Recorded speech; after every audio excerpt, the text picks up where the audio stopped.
Assalamualaikum warahmatullahi wabarakatuh. Selamat sore dan salam sejahtera buat kita semua. Baiklah, sore ini saya akan memberikan materi terkait dengan Pancasila sebagai sistem filsafat dan sistem etika. Pancasila berasal dari bahasa Sanskerta. Pancasila juga terdiri dari dua kata, yaitu panca berarti lima, dan sila berarti prinsip atau asas. Pancasila adalah dasar filsafat negara Indonesia, sebagaimana tercantum di dalam pembukaan UUD 1945. Oleh karena itu, setiap warga negara Indonesia harus mempelajari, mendalami, menghayati Pancasila, dan mengamalkannya dalam segala bidang kehidupan. Pancasila sebagai suatu sistem filsafat pada hakikatnya merupakan suatu nilai, sehingga merupakan sumber dari penjabaran norma hukum, norma moral, maupun norma kenegaraan lainnya. Artian Pancasila sebagai filsafat. Pancasila sebagai filsafat adalah sebagai refleksi kritis dan rasional tentang Pancasila sebagai dasar negara dan kenyataan budaya bangsa, dengan tujuan untuk mendapatkan pokok-pokok pengertiannya yang mendasar dan menyeluruh. Pancasila dikatakan sebagai filsafat karena Pancasila merupakan hasil perenungan jiwa yang mendalam yang dilakukan oleh The Founding Fathers Indonesia yang dituangkan dalam suatu sistem. Pengertian filsafat Pancasila secara umum adalah hasil berpikir atau pemikiran yang sedalam-dalamnya dari bangsa Indonesia yang dianggap, dipercaya, dan diyakini sebagai kenyataan, norma-norma dan nilai-nilai yang benar, adil, bijaksana, dan paling sesuai dengan kehidupan dan kepribadian bangsa Indonesia. Filsafat Pancasila kemudian dikembangkan oleh Soekarno sejak tahun 1955 sampai kekuasaannya berakhir pada tahun 1965. Pada saat itu Soekarno selalu menyatakan bahwa Pancasila merupakan filsafat asli Indonesia yang diambil dari budaya dan tradisi Indonesia serta merupakan akulturasi budaya India atau Hindu-Buddha, Barat atau Kristen, dan Arab atau Islam. Sedangkan filsafat Pancasila menurut Soeharto telah mengalami Indonesianisasi. Semua sila dalam Pancasila adalah asli, diangkat dari budaya Indonesia, dan selanjutnya dijabarkan menjadi lebih rinci ke dalam butir-butir Pancasila. Filsafat Pancasila dapat digolongkan sebagai filsafat praktis, sehingga filsafat Pancasila tidak hanya mengandung pemikiran yang sedalam-dalamnya atau tidak hanya bertujuan mencari, tetapi hasil pemikiran yang berwujud filsafat Pancasila tersebut digunakan sebagai pedoman hidup sehari-hari atau way of life agar hidup bangsa Indonesia dapat mencapai kebahagiaan lahir batin baik dunia maupun di akhirat. Secara etimologi, kata filsafat berasal dari bahasa Yunani, yaitu philosophia, philo atau philos atau philein, yang artinya adalah cinta atau pecinta atau mencintai, dan sophia yang berarti kebijakan atau wisdom atau kearifan atau hikmah atau hakikat kebenaran. Berfilsafat berarti berpikir sedalam-dalamnya terhadap sesuatu secara sistematis untuk mencari hakikat sesuatu. Filsafat Pancasila mempunyai fungsi dan peranan sebagai pedoman dan pegangan dalam sikap, tingkah laku, dan perbuatan dalam kehidupan sehari-hari. Pengertian filsafat menurut bahasa Yunani adalah philos, yang berarti sahabat, dan kata sophia yang berarti pengetahuan yang bijaksana atau wise dalam bahasa Belanda, atau wisdom menurut bahasa Inggris, dan hikmat menurut bahasa Arab. Maka filosofia menurut arti katanya berarti cinta pada pengetahuan yang bijaksana. Suatu ajaran filsafat yang bulat mengajarkan tentang berbagai segi kehidupan yang mendasar.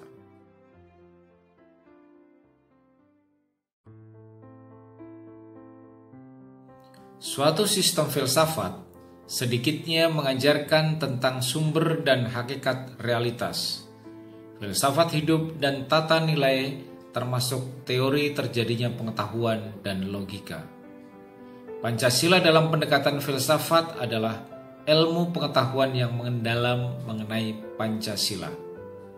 Filsafat Pancasila dapat didefinisikan secara ringkas sebagai refleksi kritis dan rasional tentang Pancasila dalam bangunan bangsa dan negara Indonesia. Aliran-aliran filsafat. Pertama adalah aliran materialisme. Artinya adalah bahwa aliran ini mengajarkan bahwa hakikat realitas kesemestaan, termasuk makhluk hidup dan manusia, adalah materi. Semua realitas itu ditentukan oleh materi, misalnya benda, ekonomi, ataupun makanan. Sedangkan yang kedua adalah aliran idealisme.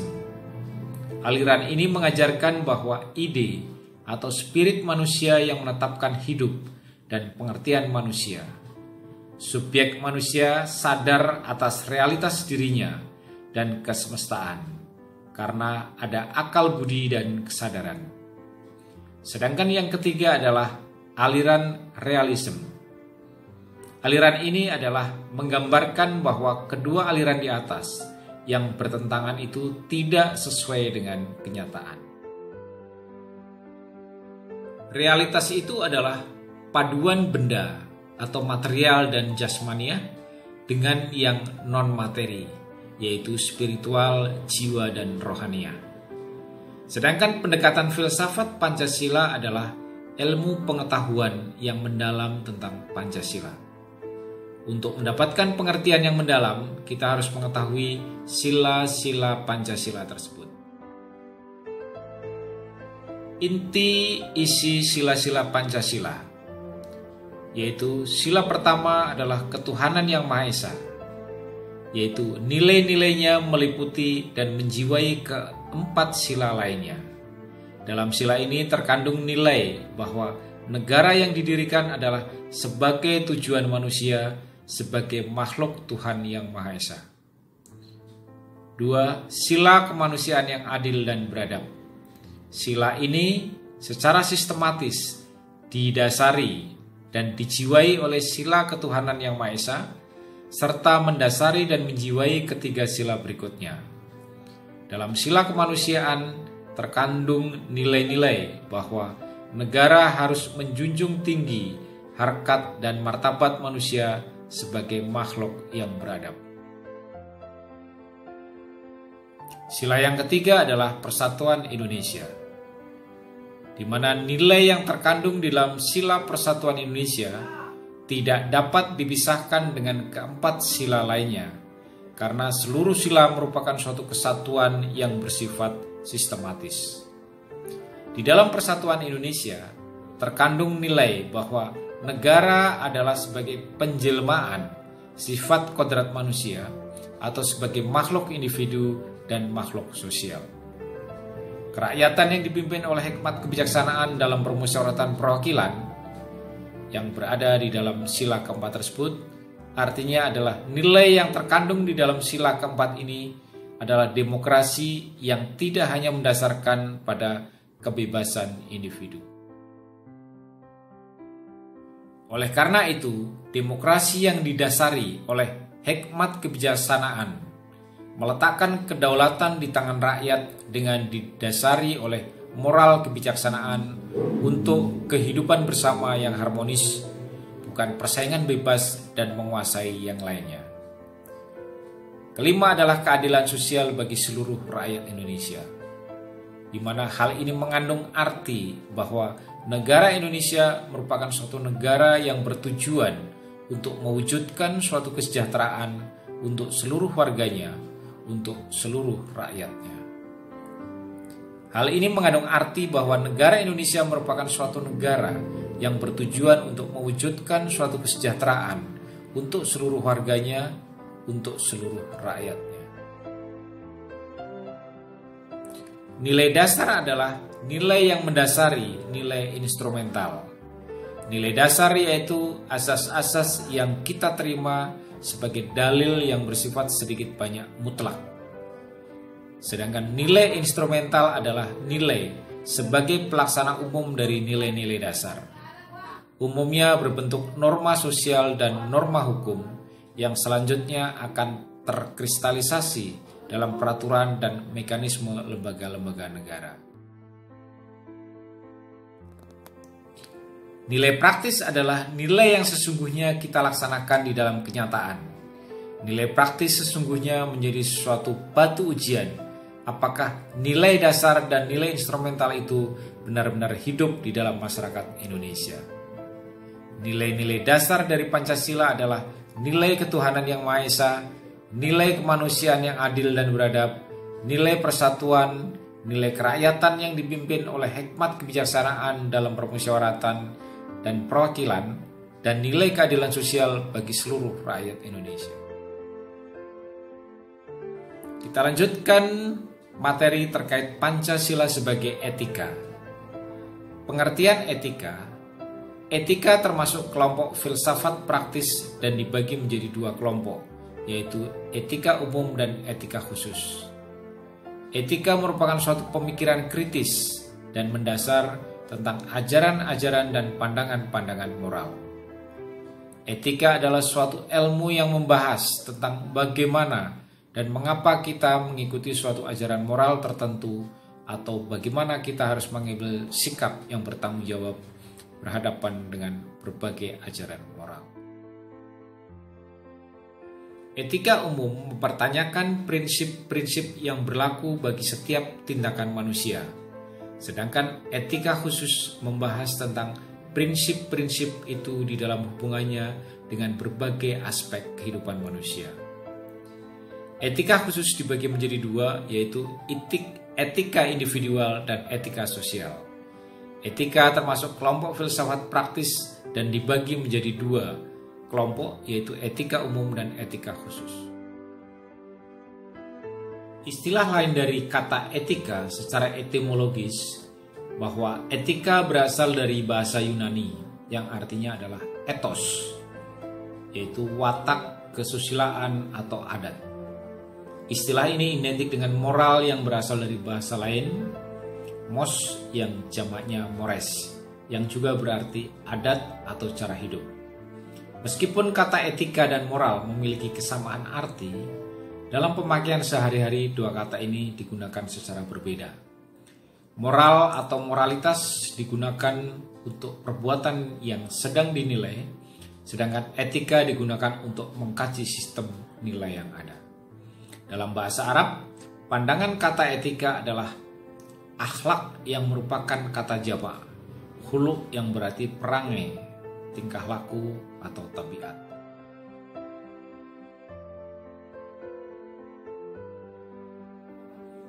Etika teologi dapat digolongkan menjadi dua, yaitu etika egoisme etis dan etika utilitarianisme. Etika egoisme etis memandang bahwa tindakan yang baik adalah tindakan yang berakibat baik untuk pelakunya. Secara moral, setiap orang dibenarkan mengejar kebahagiaan untuk dirinya dan dianggap salah atau buruk apabila membiarkan dirinya sengsara dan dirugikan. Utilitarianisme menilai bahwa baik buruknya suatu perbuatan tergantung bagaimana akibatnya terhadap banyak orang. Tindakan dikatakan baik apabila mendatangkan kemanfaatan yang besar dan memberikan kemanfaatan bagi sebanyak mungkin orang.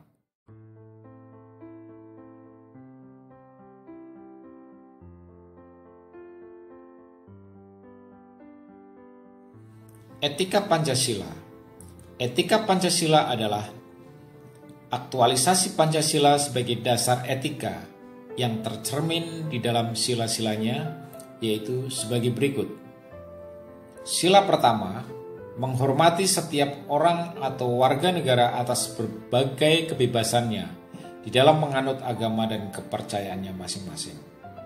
Sila kedua, menghormati setiap orang dan warga negara sebagai pribadi. Sila ketiga, bersikap dan bertindak adil di dalam mengatasi segmentasi. Sila keempat adalah kebebasan, kemerdekaan, kebersamaan yang dimiliki dan dikembangkan dengan dasar musyawarah. Sedangkan sila kelima adalah membina dan mengembangkan masyarakat yang berkeadilan sosial.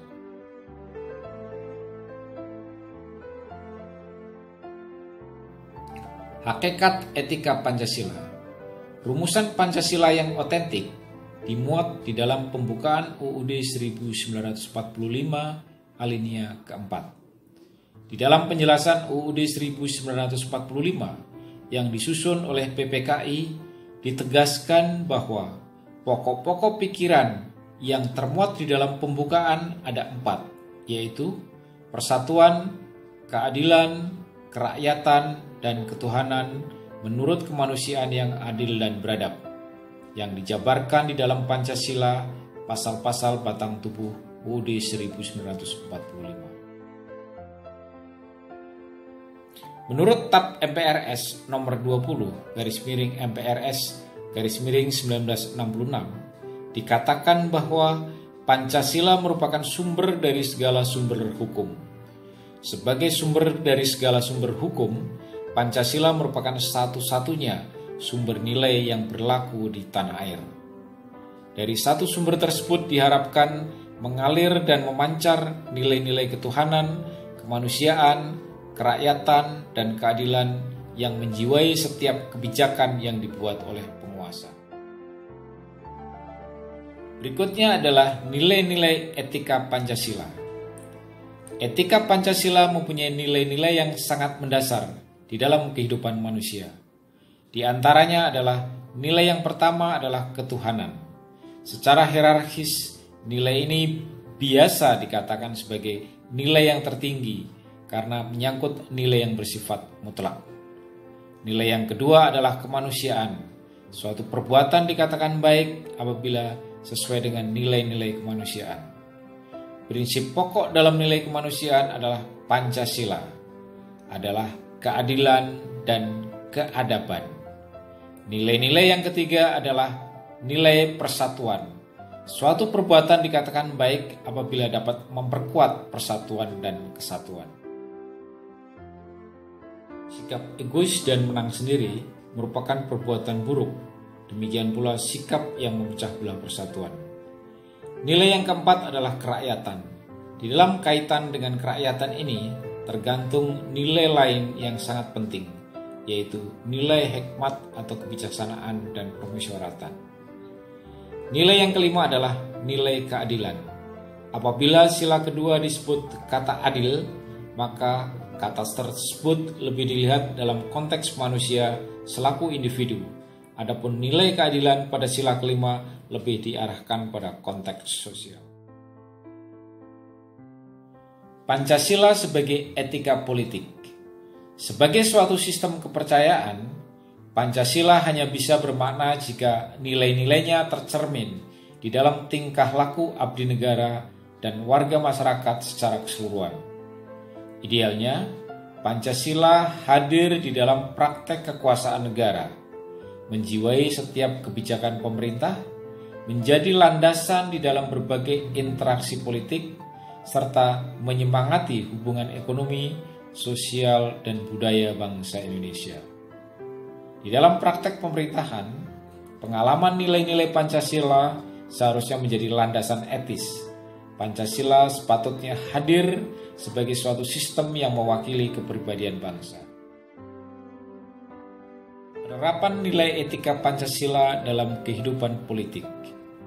Dalam pelaksanaan dan penyelenggaraan negara, etika politik menuntut agar kekuasaan dalam negara dijalankan sesuai dengan asas legalitas atau legitimasi hukum, yaitu dijalankan sesuai dengan hukum yang berlaku, disahkan dan dijalankan secara demokratis atau legitimasi demokrasi, dan dilaksanakan berdasarkan prinsip-prinsip moral atau legitimasi moral. 5 prinsip dasar etika politik. Pancasila sebagai etika politik maka mempunyai 5 prinsip. Berikut ini disusun menurut pengelompokan Pancasila karena Pancasila memiliki logika internal yang sesuai dengan tuntutan dasar etika politik modern. Pluralisme adalah kesediaan untuk menerima pluralitas, artinya untuk hidup dengan positif, damai dan toleran dan biasa atau normal bersama warga masyarakat yang berbeda pandangan hidup, agama, budaya, dan adat. Pluralisme mengimplikasikan pengakuan terhadap kebebasan beragama, kebebasan berpikir, kebebasan mencari informasi, dan toleransi. Pluralisme memerlukan kematangan kepribadian seseorang dan sekelompok orang. Hak asasi manusia. Jaminan hak-hak asasi manusia adalah bukti kemanusiaan yang adil dan beradab. Karena hak-hak asasi manusia menyatakan bagaimana manusia wajib diperlakukan dan wajib tidak diperlakukan. Jadi, bagaimana manusia harus diperlakukan agar sesuai dengan martabatnya sebagai manusia. Solidaritas bangsa. Solidaritas bermakna manusia tidak hanya hidup demi diri sendiri, melainkan juga demi orang lain, bahwa kita bersatu, senasib dan sepenanggungan. Manusia hanya hidup menurut harakatnya apabila tidak hanya bagi dirinya sendiri, melainkan juga menyumbang sesuatu pada hidup manusia-manusia lainnya. Sosialitas manusia berkembang secara melingkar, yaitu keluarga, kampung, kelompok etnis, kelompok agama, kebangsaan, solidaritas sebagai manusia. Maka di sini termasuk rasa kebangsaan. Manusia menjadi seimbang apabila semua lingkaran kesosialan itu dihayati dalam kaitan dan keterbatasan masing-masing. Demokrasi. Prinsip kedaulatan rakyat menyatakan bahwa tak ada manusia atau sebuah elit atau sekelompok ideologi berhak untuk menentukan dan memaksakan orang lain harus atau boleh hidup. Demokrasi berdasarkan kesadaran bahwa mereka yang dipimpin berhak menentukan siapa yang memimpin mereka dan kemana mereka mau dipimpin. Demokrasi memerlukan sebuah sistem penerjemah kehendak masyarakat ke dalam tindakan politik. Demikian kuliah sore ini. Sekian dan terima kasih. Wassalamualaikum warahmatullahi wabarakatuh. Sampai bertemu kembali.